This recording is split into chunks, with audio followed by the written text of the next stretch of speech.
दोस्तों, भूतिया ट्रेन के पार्ट 2 में आपका हार्दिक स्वागत है। चलिए हम इस कहानी की पार्ट 2 की ओर आगे बढ़ते हैं। श्रुति इतना बोल ही रही थी कि अचानक से वह महिला, उसके दोनों बच्चे और वह आदमी और ट्रेन में बाकी बैठे सारे लोग बहुत ही जोर से चिल्लाने लगते हैं, मानो उन्हें बहुत ही दर्द हो रहा हो। श्रुति डर के मारे जमीन में बैठकर अपना कान अपने हाथों से जोरों से बंद कर देती है। उससे यह असहनीय दर्द भरी आवाज बिल्कुल भी बर्दाश्त नहीं हो रही थी। वह देखती है कि एकाएक उनके शरीर कट कट के जमीन पर गिर रहे हैं। वह नजारा इतना भयंकर था कि श्रुति को मानो अटैक सा आ रहा था और वह तुरंत वहीं जमीन पर बेहोश हो गई। थोड़ी देर बाद श्रुति की आंखें खुलती है। उसके शरीर में बिल्कुल ही जान नहीं थी। अपने आप को जैसे तैसे उठाकर वापस अपनी सीट पर बैठती है। उस वक्त उसे ट्रेन में कोई नजर नहीं आ रहा था। ट्रेन बिल्कुल खाली था। खिड़की के बाहर श्रुति को दिखाई देता है कि उसका स्टेशन, उसका गांव रामपुर अब आने ही वाला है। ट्रेन रामपुर स्टेशन पर आ जाता है। प्लेटफॉर्म में ट्रेन रुकती है। श्रुति जैसे तैसे अपने सामान को उठाकर ट्रेन से निकलने के लिए आगे की ओर बढ़ती है। जैसे ही वह अपना कदम दरवाजे के बाहर रखती है, तभी उसे मानो एक बहुत ही जोरों का झटका लगता है और वापस से वह ट्रेन के अंदर चली जाती है। श्रुति को बहुत ज़्यादा हाथों में दर्द होने लगा था, मानो जैसे उसने नंगी बिजली की तार को छू लिया हो। इतना जबरदस्त झटका था वो। श्रुति दर्द से कहर ही रही थी कि देखते ही देखते ट्रेन वापस से चलने लगती है और श्रुति की आंखों के सामने से उसका अपना गांव, अपना घर दूर निकलता हुआ दिखाई देने लगता है। श्रुति को बर्दाश्त नहीं हो रहा था। वह पागलों जैसी दर्द में जोर से चिल्लाने लगती है, कौन है? क्या हो रहा है? यह सब कौन कर रहा है? यह आखिर चाहते क्या हो तुम? अगर मुझे मारना ही है तो मार दो ना, लेकिन ऐसे तड़पा कर क्या फायदा? श्रुति यह सब रोते रोते हुए, चिल्लाते हुए बोल रही थी कि अचानक से श्रुति को वही बच्चा दिखाई देता है जो पहले अपनी माँ के साथ बैठा हुआ था। वह श्रुति के पास आता है। वह बच्चा श्रुति के पास आकर कहता है कि वह अब भी नहीं बचेगी, क्योंकि कुछ ही मिनटों के बाद वह भी उनके जैसी हो जाएगी। श्रुति बिल्कुल डर जाती है और पूछती है कि तुम क्या कह रहे हो? कौन हो? कौन मारेगा मुझे और क्यों मारेगा मुझे? मैंने तो किसी का कुछ नहीं बिगाड़ा। मैं तो अपने गांव जाने के लिए इस ट्रेन को पकड़ा था। वह बच्चा श्रुति से कहता है कि आज से करीबन 20 साल पहले यह ट्रेन उसी प्लेटफॉर्म से रवाना हुई थी जहां से आपने यह ट्रेन लिया था। मैं अपने पूरे परिवार के साथ ट्रेन पर सवार था। बाकी बहुत सारे लोग इस ट्रेन पर थे। ट्रेन जैसे ही स्टार्ट होती है, कुछ ही मीलों का सफ़र तय करने के बाद हमें यह पता चलता है कि ट्रेन पर डाकुओं ने हमला कर दिया है और सभी के जेवरात, जैसे पैसे, सब कुछ लूट रहे हैं। ट्रेन में अफरा तफरी का माहौल मच गया था। सभी लोग इधर उधर भाग रहे थे। चैने खींचकर ट्रेन को रोकने की कोशिश की जा रही थी, पर ट्रेन नहीं रुक रही थी। बाद में पता चला कि डाकू ने ड्राइवर को मारकर बाहर फेंक दिया था और उनके साथी ही ट्रेन को चला रहे थे। उनमें से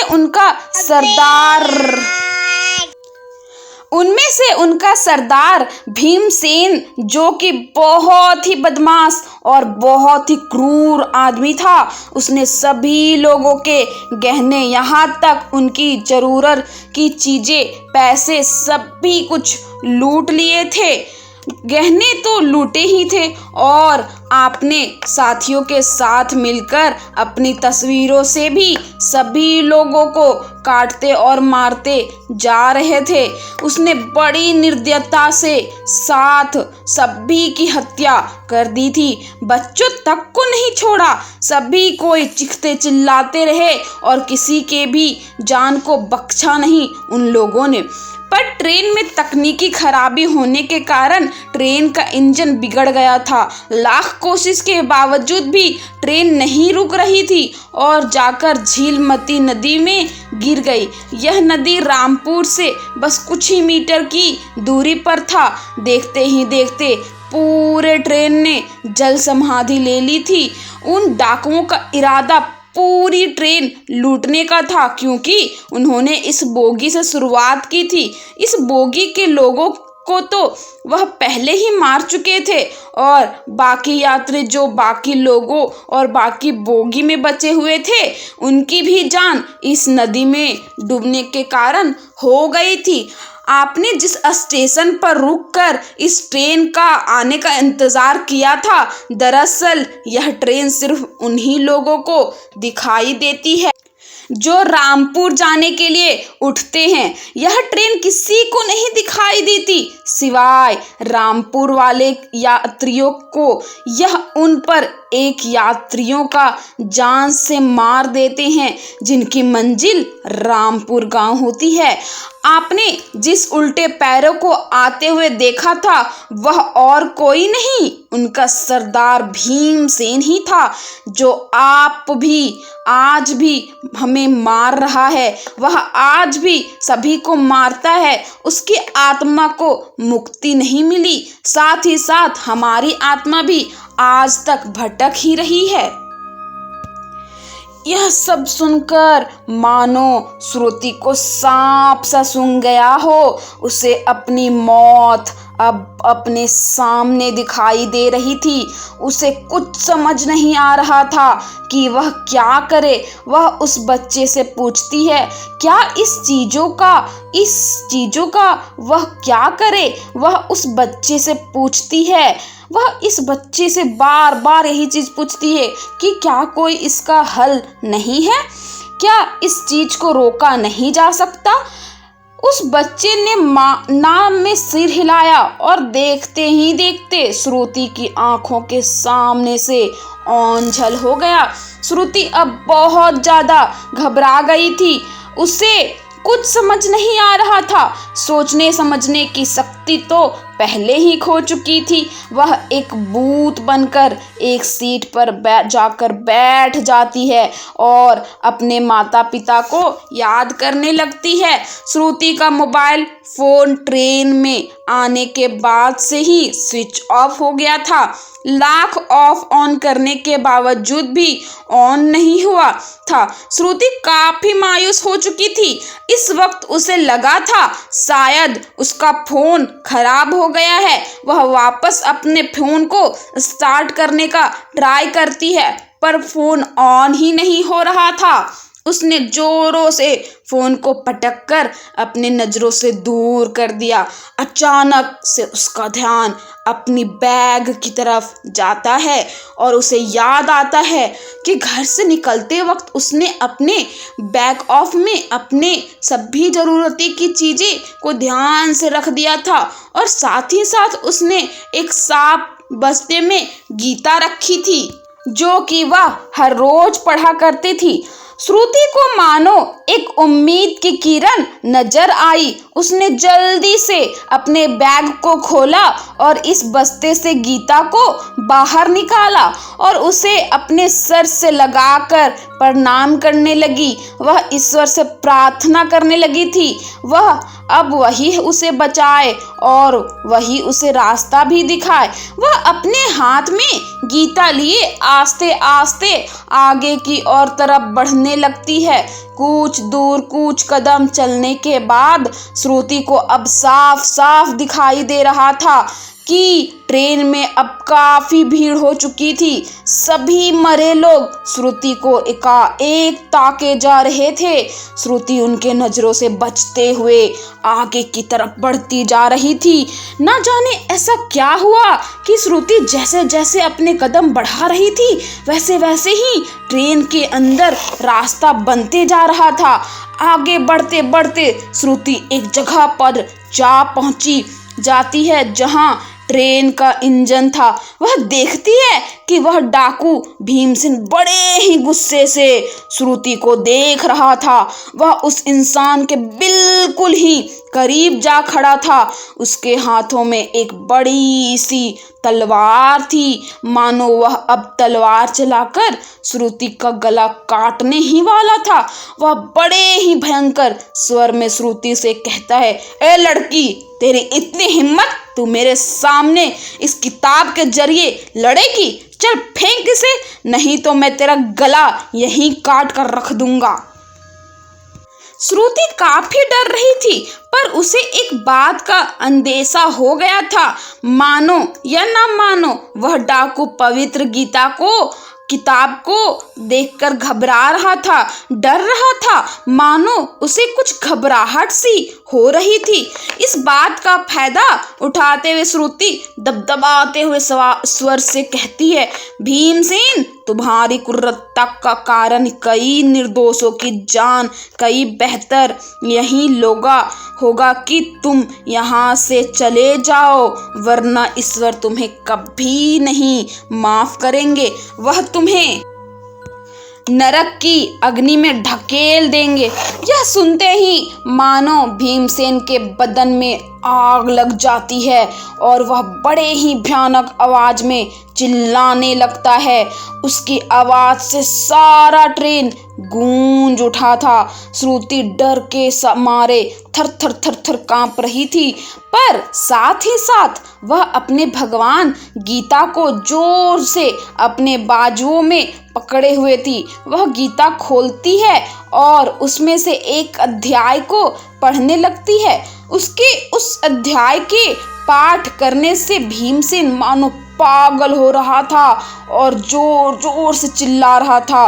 उसे बिल्कुल भी बर्दाश्त नहीं हो रहा था। वह कभी गायब होकर कहीं और दिखता, कभी गायब होकर श्रुति के पीछे खड़ा हो जाता और यहाँ वहाँ कर रहा था। वह दर्द से छटपटाने लगता है और श्रुति को पाठ करने से रोकने के लिए कहता है। श्रुति पाठ करना नहीं रोकती है, वह अपना पाठ किए जाती है। श्लोक अब बस खत्म होने वाला था। श्लोक पढ़ते पढ़ते श्रुति को पूरे 1 घंटे बीत चुके थे। श्रुति देखती है कि सामने भीमसेन नहीं है, ना ही कोई आत्मा उसे दिख रही है। वह खड़ी हो जाती है और दौड़कर वापस से ट्रेन की अंदर की तरफ भागने लगती है। वह देखती है कि झिलमिल नदी सामने ही है। श्रुति घबरा जाती है। उसे लगता है उसका बचना मुश्किल है। ट्रेन अब नदी में गिर जाएगी, जिससे उसकी भी मृत्यु हो जाएगी। देखते ही देखते ट्रेन बड़ी जोरों से नदी में गिरने लगती है। श्रुति बहुत ही जोर से चिल्लाने लगती है। ट्रेन जैसे ही नदी में गिरती है, श्रुति को दिखाई देता है कि सभी मरे हुए लोग नदी के अंदर श्रुति की तरफ बढ़ रहे हैं। श्रुति पहले ही आधी मर चुकी थी, पर वह नजारा देखने के बाद उसकी आंखें कब बंद हो गई पता ही नहीं चला। थोड़े समय बाद श्रुति की आंखें खुलती है। वह अपने आप को रामपुर के स्थानीय हॉस्पिटल में पाती है। उसे काफी आश्चर्य हो रहा था। उसे भरोसा ही नहीं हो रहा था कि वह बच कैसे गई। डॉक्टर से उसे पता चला कि वह झीलमती नदी के आसपास कुछ मछुआरों ने उसे तट के पास देखा। क्योंकि उसकी सांसें उस वक्त चल रही थी, तो वे लोग फौरन उसे अस्पताल ले आए। श्रुति को अब धीरे धीरे समझ में आ रहा था कि शायद उन आत्माओं ने ही श्रुति की मदद की है, क्योंकि वो उस वक्त बीचों बीच उस गहरी नदी में डूब गई थी। तैरकर किनारे जाने की शक्ति तो पहले ही उसके शरीर में बची नहीं थी। श्रुति मन ही मन उन आत्माओं का शुक्रिया कर रही थी, भगवान का शुक्रिया कर रही थी, कि उन मछुआरों का शुक्रिया अदा कर रही थी। श्रुति को उसका मोबाइल फ़ोन मिलता है और वह अपने मोबाइल फ़ोन से अपने माता पिता को फ़ोन करती है। उसके माता पिता शाम तक श्रुति को लेने आ जाते हैं। श्रुति अपने घर रामपुर आ चुकी थी। वह अभी भी मायूस सी दिखाई दे रही थी। उसने अपने माता पिता को सारी बात बता दी थी। उसके माता पिता भी काफी परेशान हो गए थे।